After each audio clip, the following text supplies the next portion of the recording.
Ya, assalamualaikum warahmatullahi wabarakatuh. Ketemu lagi di channel saya, Belajar Hal Positif. Kali ini saya akan menonton sebuah video yang menurut saya sangat menarik. Ini petani pemula, petani Lombok yang berhasil. Ya, mengatakan bahwa kuncinya ada di pH tanah, mengetahui pH tanah serta pengolahannya. Yang sangat menarik, sebelum dia Pak Hadi ini, yang namanya Pak Hadi, sebelum menanam cabai, ia menebar dulu pupuk kandang. Setelah pupuk kandang,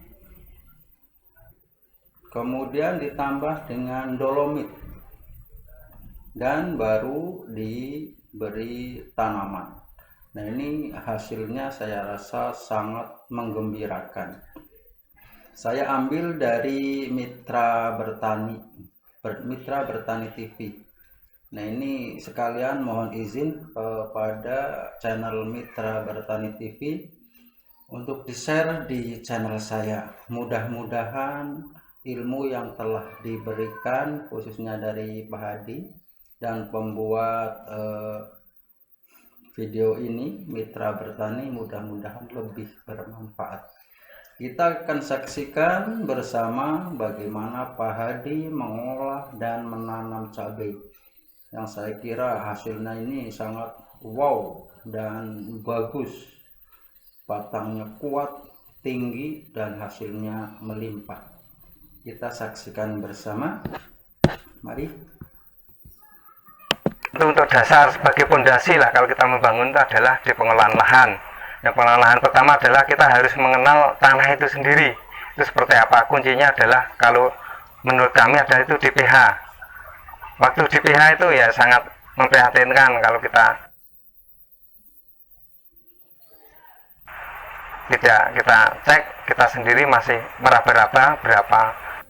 Assalamualaikum warahmatullahi wabarakatuh, sahabat petani semua. Video kali ini akan membahas budidaya tanaman cabai versi semi modern. Banyak inovasi-inovasi yang telah diterapkan oleh beliau, dan alhamdulillah meskipun beliau seorang pemula, tapi sampai sejauh ini bisa dikatakan sangat berhasil. Ingin tahu kisah suksesnya seperti apa? Saksikan video ini sampai selesai.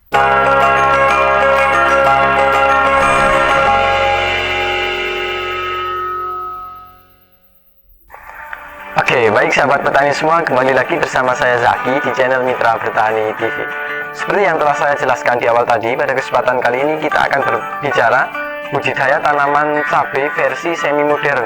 Banyak inovasi-inovasi baru yang beliau kembangkan dengan beberapa kombinasi, dan alhamdulillah sampai sejauh ini masih bisa dikatakan sangat berhasil. Hal yang sangat menarik lagi, beliau adalah seorang petani yang masih sangat pemula atau baru tahun ini bergelut dalam dunia percabian. Tapi ini bisa, untuk hasilnya ini bisa dibandingkan dengan lahan sekitar, kemudian ini bisa dikatakan sukses. Tanpa lama-lama lagi kita akan langsung masuk pada sesi wawancara. Oke, baik sahabat petani semua, di samping kiri saya sudah ada sang pemilik lahannya langsung. Monggo Pak, mungkin bisa memperkenalkan diri. Assalamualaikum warahmatullahi wabarakatuh. Waalaikumsalam. Kenalkan, nama saya Suhadi dari Dusun Soko, Desa Ngargosoko, Kecamatan Serumbung, Kabupaten Magelang. Di Pak Hadi yang beralamat di Kecamatan Serumbung, Kabupaten Magelang ya Pak ya. Mohon maaf Pak, ini mengganggu waktunya.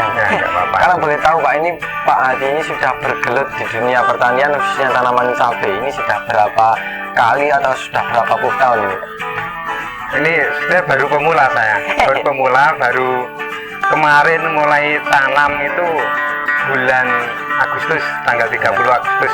Ya, baru kali itu kita bergelut di bidang pertanian khususnya cabai. Oke, baru pemula ini Pak. Iya. Tapi kalau melihat hasilnya kok sepertinya sudah sangat pro. Ini maksudnya sudah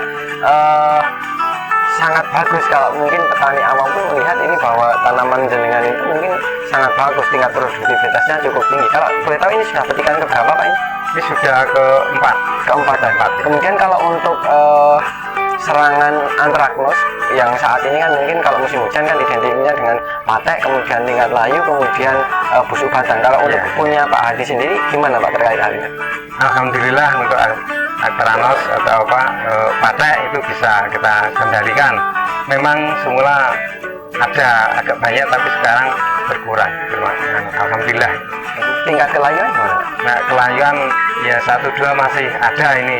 Dan juga masih banyak pertanyaan bagi saya untuk tingkat kelayuan itu bagaimana caranya yang lebih efektif kan gitu. Tapi secara umum masih bisa dikatakan alhamdulillah, Alhamdulillah ya, ya. kelasnya untuk pemula ini masih sangat aman gitu ya. Ya. Oke Pak, hal yang sangat menarik yang mungkin akan kita bahas ya. Jadi Pak Hadi ini mungkin menerapkan beberapa teknologi yang menurut saya sangat menarik. Yang pertama, lahan beliau itu ditutupi oleh paranet, dikelilingi oleh paranet. Tujuan dari paranet itu untuk apa Pak?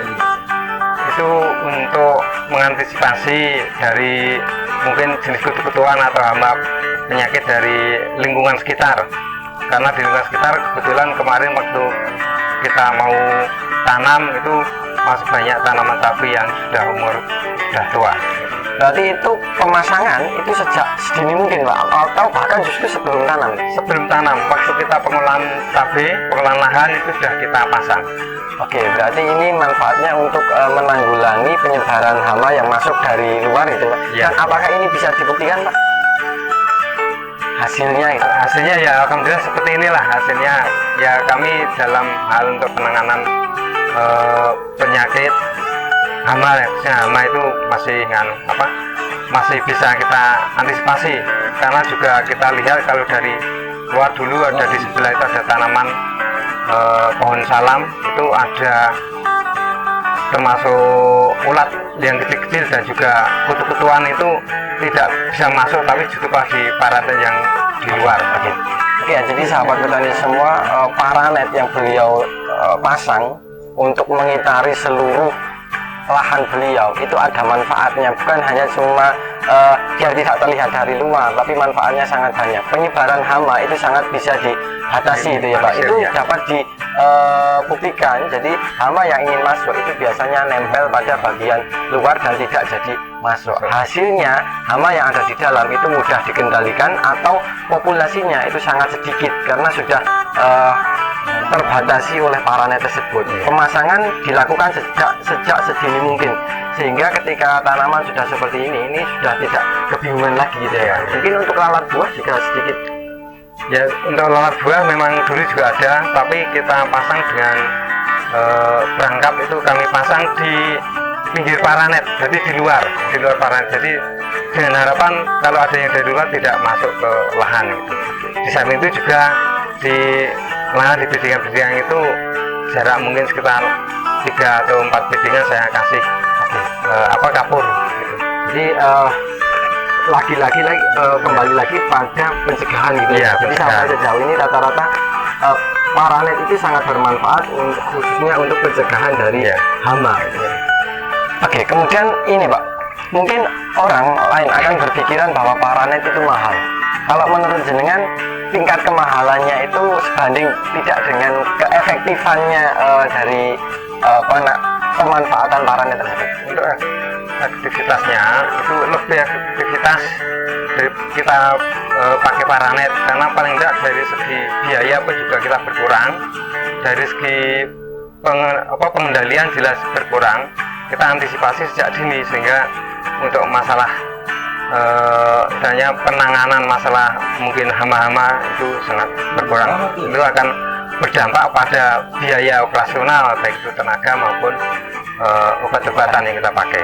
Kemudian kalau ini Pak, apakah ini satu kali pakai atau bisa 2 kali 3 kali itu Pak? Nah, kami pernah menggunakan di rumah itu, saya beli tahun 2013 sampai sekarang masih bisa itu di rumah. Tapi kalau di paling tidak ya kalau 4 mungkin kuat lah, 3 atau 4 tahun mungkin kuat. Oke, berarti ini investasi jangka panjang ini. Iya. Jadi mungkin awalnya mungkin agak sedikit mahal, tapi sangat bermanfaat. Pengurangan penggunaan biaya, kemudian tenaga itu sangat berkurang dengan ini. Kemudian ini juga tidak satu kali pakai, kemudian ini juga lembaran dan ini dipotong ya Pak ya. Iya. Jadi hanya setengah, ketinggiannya hanya sekitar